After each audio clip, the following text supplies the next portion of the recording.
Olá, graça e paz, tudo bem? Como você está? Que bom ter você aqui mais uma vez, que bom termos essa oportunidade de estarmos estudando a Palavra de Deus. Nós estamos aqui na classe de novos membros da Igreja Batista de Acari, Universidade Bíblica de Acari, estudando a revista Conhecendo a Cristo, Conhecendo a Bíblia. Nós vamos estar estudando já há 2 semanas, hoje é a nossa terceira aula, a terceira conversa dessa revista, com o tema Você sabe como Deus libertou o seu povo? Essa é a nossa conversa de hoje. Mas, antes de mais nada, queria te convidar a orar comigo, Fechar os seus olhos, abaixar a sua cabeça, vamos falar com Deus. Senhor Deus e Pai, muito obrigado, Pai. Obrigado pela oportunidade, Pai, de mais uma vez estarmos aqui aprendendo do Senhor, aprendendo da Tua Palavra, Pai. Nos guia durante todo este estudo, Pai. Sê conosco, Pai. Nos abençoa em nome de Jesus. Amém, Senhor. Estamos já estamos na terceira lição aqui dessa revista, já os nossos estudos, lembrando um pouco do que a gente já conversou aqui. Na primeira aula, a gente falou sobre a criação, do início, falamos sobre o que Deus criou em cada um dos 6 dias, no 7º dia, Ele descansou.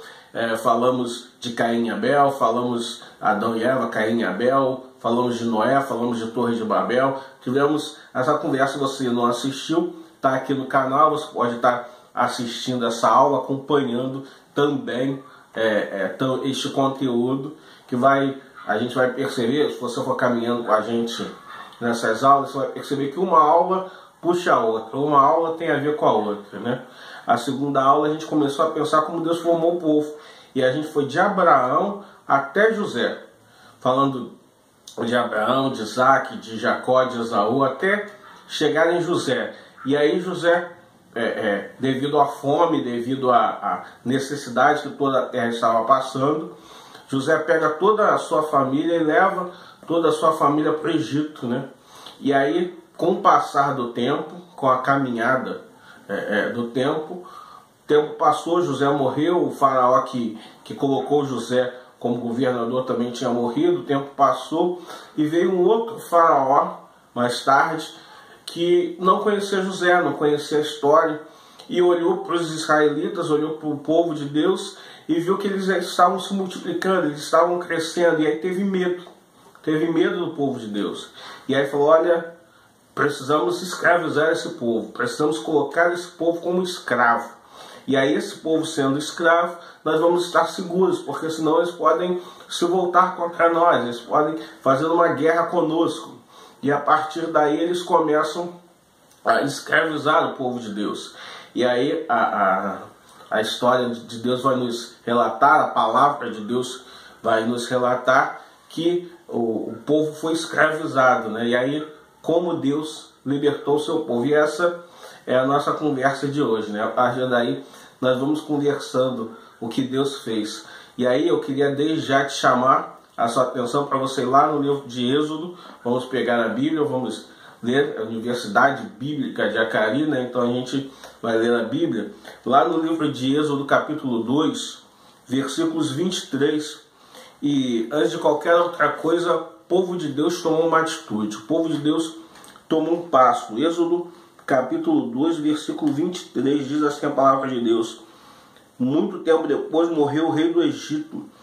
Os israelitas gemiam e clamavam debaixo da escravidão, e o seu clamor subiu até Deus. Como a gente falou até aqui agora, o faraó, o rei do Egito, que conhecia José, já tinha morrido, e o outro que não conhecia veio e escravizou o povo de Deus. E a partir daí o povo começou a ser oprimido, massacrado, e aí dado o povo começa a clamar a Deus e pedir a Deus que Deus viesse a intervir na causa deles, que Deus viesse a socorrer o povo, que Deus viesse a cuidar do povo. E aí é narrada a história que Deus escuta o clamor do seu povo. E é lindo pensar que o mesmo Deus que ouviu o povo lá no Egito sendo escravo é o mesmo Deus que escuta as nossas orações hoje. É o mesmo Deus que está apto, pronto a nos abençoar, desejoso de nos abençoar. A palavra de Deus nos estimula em inúmeros momentos a nós levarmos os nossos pedidos a Deus, nós levarmos as nossas necessidades a Deus, nós colocarmos as nossas orações perante o Senhor, porque Ele tem cuidado das nossas vidas. Então, vamos seguir o exemplo do povo de Israel, o agir de Deus, a boa mão de Deus. A palavra dele nos relata que se iniciou a partir da movimentação, da mobilização do povo de Deus em orar, da mobilização do povo de Deus em se mover em oração. E a partir daí, Deus operou coisas grandiosas no meio do seu povo, e todos nós, quando oramos e nos colocamos debaixo da direção e da vontade de Deus, Deus opera coisas maravilhosas nas nossas vidas. Amém? Continuando meditando sobre a palavra de Deus, e aí lá no livro de Êxodo, capítulo 3, versículo 10, diz assim, Êxodo 3, 10: Vá, pois agora eu envio a Faraó para tirar do Egito meu povo, os israelitas. E aí é interessante que Deus ele separa e prepara um libertador para o povo. Ele prepara alguém que seria responsável pela libertação do povo. E esse alguém era Moisés. Moisés, ele em dado momento, o Faraó decide matar todos os meninos para que o povo parasse de crescer. E aí a mãe de Moisés, Joquebede, separa Moisés e tem guardado Moisés. Ele tenta esconder Moisés dos soldados até uma determinada idade que ela já percebe que ela não podia mais esconder Moisés. E aí ela pega Moisés, bota num cestinho e coloca pertinho lá de onde a filha de Faraó estava se banhando. E ela coloca lá, e a filha de Faraó acha Moisés, e ela começa a criar e cria Moisés como filho. E Moisés é criado no palácio, aprendendo de todas as coisas do palácio. Até que em dado momento ele descobre a sua verdadeira origem, ele descobre que é judeu, descobre que é do povo de Deus. Ele se revolta, ele mata um egípcio, um soldado egípcio que estava maltratando um judeu, e precisa fugir por conta disso. Daí ele passa 40 anos no deserto, se casa lá no deserto e tem seus filhos, e aí em determinado momento da história ele tem um encontro com Deus. Deus se revela a ele numa sarça que ardia em fogo, que pegava fogo, mas que não se consumia. E aí Deus comissiona Moisés, Deus dá direção a Moisés que ele seria o libertador. E aí ele volta para o Egito, mas com a missão, com a responsabilidade de libertar o seu povo. É Deus que escolhe Moisés para essa missão. E é lindo, e aí, se a gente tivesse tempo em outro momento de conversar mais, quando Deus vai costurando e vai desenhando toda a história de Moisés, até ele chegar no lugar que Deus já tinha planejado, que Deus já o tinha conduzido, que Deus já o tinha guardado, que Deus já o tinha sustentado, né? Nada é por acaso. Deus cuida de nós o tempo todo. Ele cuida da sua vida. E creia que tudo que passamos hoje está dentro de um projeto, de um plano, de uma obra grande de Deus que Ele tem para fazer nas nossas vidas. Continuando a palavra de Deus, e aí Deus leva Moisés de novo, ele vai com seu irmão, com Arão, para libertar o povo. E aí esse caminho de libertação do povo é com 10 pragas, porque 10 vezes Moisés vai até Faraó pedindo para que Faraó libertasse o povo, e Faraó todas as vezes vai dizendo que ele não vai libertar, e a partir de cada negativa de Faraó resulta numa praga, né? A primeira praga da água que se transforma em sangue, depois a praga das rãs, a praga dos piolhos, a praga das moscas, a praga das pestes, das feridas nos animais, depois das feridas nos homens e nos animais, úlceras, né? Depois a chuva de granizo, ou nós chamamos de chuva de saraivas, né?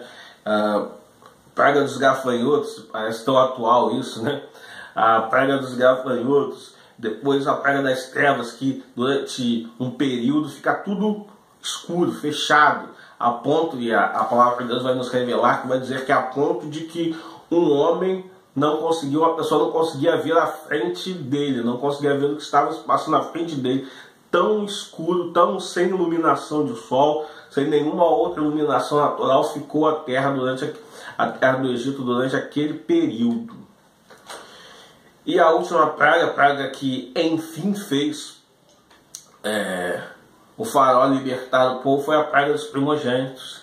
A praga que, devido à recusa e à negativa de faraó, fez com que fossem mortos todos os primogênitos da terra do Egito, inclusive o primogênito de faraó.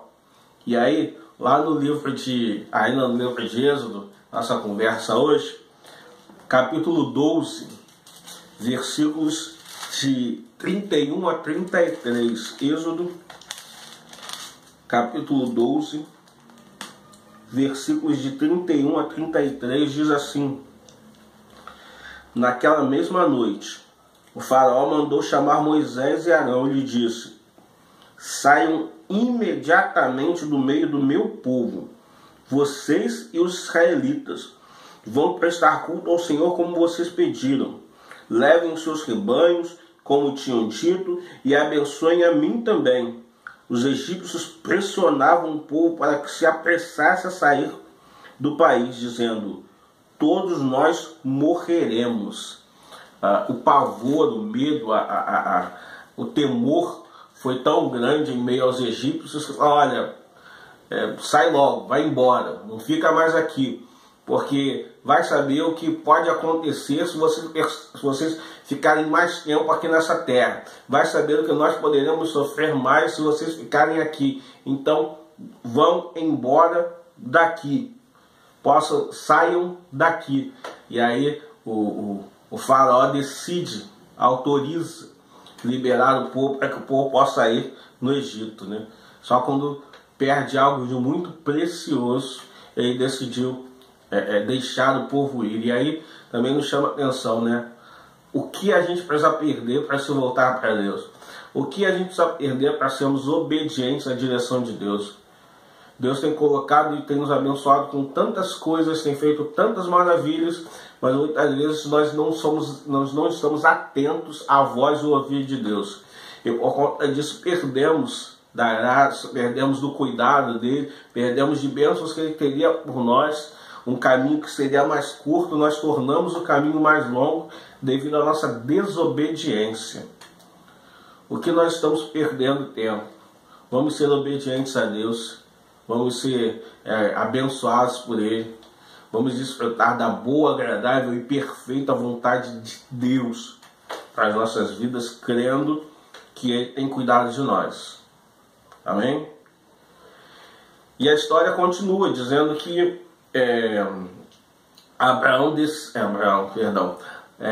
a faraó libera o povo, deixa o povo ir, e Moisés sai com o povo, e em determinada parte do caminho eles se deparam com o Mar Vermelho, e aí faraó muda de ideia e decide ir atrás de matar todo o povo.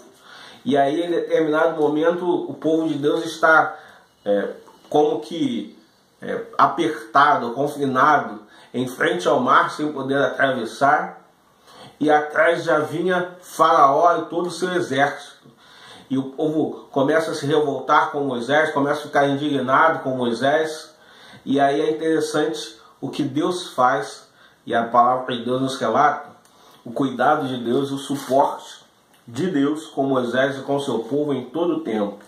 E aí está lá em Êxodo capítulo 14, a partir do verso 15.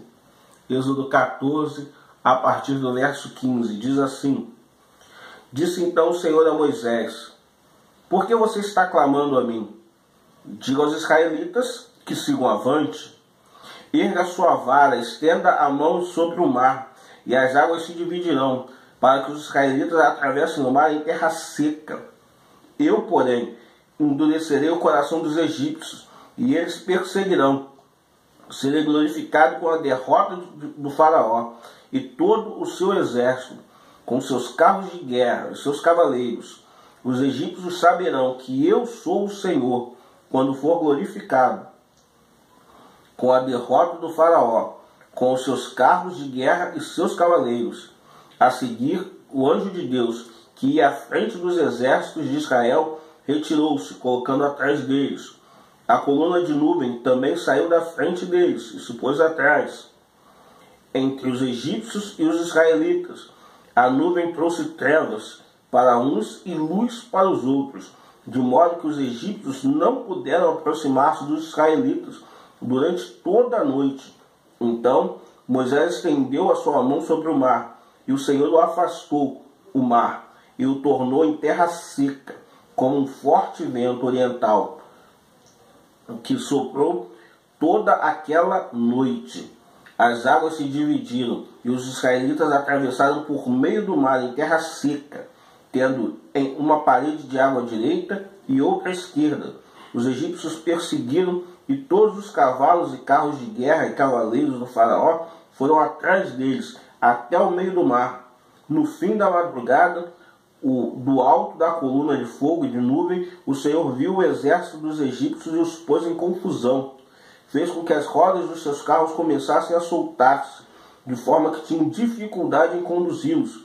Os egípcios gritaram: vamos fugir dos israelitas, o Senhor está lutando por eles contra o Egito. Mas o Senhor disse a Moisés: estenda a mão sobre o mar, para que as águas voltem sobre os egípcios e sobre seus carros de guerra e sobre seus cavaleiros. Moisés estendeu a mão sobre o mar, e ao raiar do dia o mar voltou ao seu lugar. Quando os egípcios estavam fugindo, foram ao encontro das águas, e o Senhor os lançou ao mar. As águas voltaram e encobriram os carros de guerra e os seus cavaleiros, todo o exército do faraó que havia perseguido os israelitas mar adentro. Ninguém sobreviveu, mas os israelitas atravessaram o mar pisando em terra seca, tendo uma parede de água à direita, outra à esquerda. Naquele dia o Senhor salvou Israel das mãos dos egípcios, e os israelitas viram os egípcios mortos na praia. Israel viu o grande poder do Senhor contra os egípcios e temeu o Senhor, pôs nele a sua confiança, como também Moisés, seu servo. E aí é interessante pensar que Deus cuidou do povo no sobrenatural, né? O povo não tinha para onde ir, não tinha o que fazer, e por conta disso alguns já murmurando, já pensando que iriam morrer ali no meio, em frente ao mar, que não teria mais o que fazer. Mas é neste momento que Deus abriu o mar vermelho e criou possibilidade para que o povo de Israel pudesse atravessar com o pé seco, né? Criou-se uma parede de água dos dois lados e o povo pôde atravessar, né? E assim Deus faz conosco. Deus abre possibilidades e caminhos para continuarmos caminhando, para continuarmos andando, para continuarmos trilhando o caminho dele. Precisamos apenas andar na direção dele, andar no cuidado e na direção de Deus por nós em todo o tempo, crendo que ele cuida de nós. E ainda puderam ver os egípcios mortos, né? Porque quando todo o povo saiu e todo o exército egípcio estava atravessando, o mar se fecha e aí todos os soldados egípcios morrem, né? Puderam ver o cuidado de Deus, o suporte de Deus, o sustento de Deus em todo o tempo perante o seu povo, né? E aí começou-se uma caminhada do povo de Deus no deserto em direção à terra prometida, buscando achar a terra prometida. E para isso era necessário que Deus colocasse, Deus direcionasse o povo com mandamentos. E aí por isso Deus dá a Moisés os 10 mandamentos, os 10 mandamentos para que fossem norma, fosse conduta do relacionamento do povo com Deus e do relacionamento do povo entre eles, né? Deus inicia assim essa caminhada.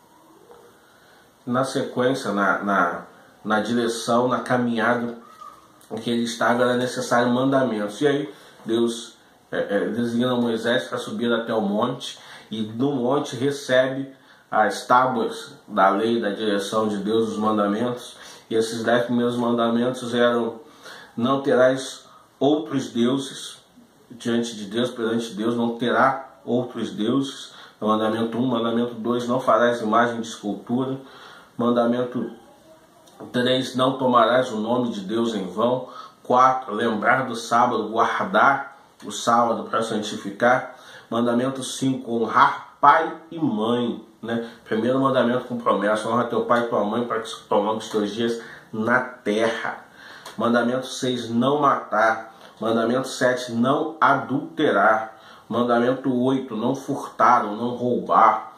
Mandamento 9, não mentir. Mandamento 10, não cobiçar, né? A base dos mandamentos, a base da lei, né? Nos 10 mandamentos. A partir daí, o povo de Deus criou outras leis. Deus deu outras leis. O povo, os religiosos criaram outras leis, né? Mas esses foram os primeiros mandamentos, a base da direção e do cuidado de Deus, a base da condução, os mandamentos que Deus criou a partir daí, né? E é interessante que esses mandamentos se resumem em Jesus, lá no Novo Testamento, vai resumir esses mandamentos em amar a Deus sobre todas as coisas, amar a Deus com todo o nosso entendimento, com toda a nossa força, com toda a nossa alma, e amar o nosso próximo como nós amamos a nós mesmos. Amar o próximo com a forma como nós amamos a nossa própria vida. Resumindo, todos esses 10 mandamentos. E a partir daí o povo teve uma direção, teve a condução, a forma de andar e de caminhar, né?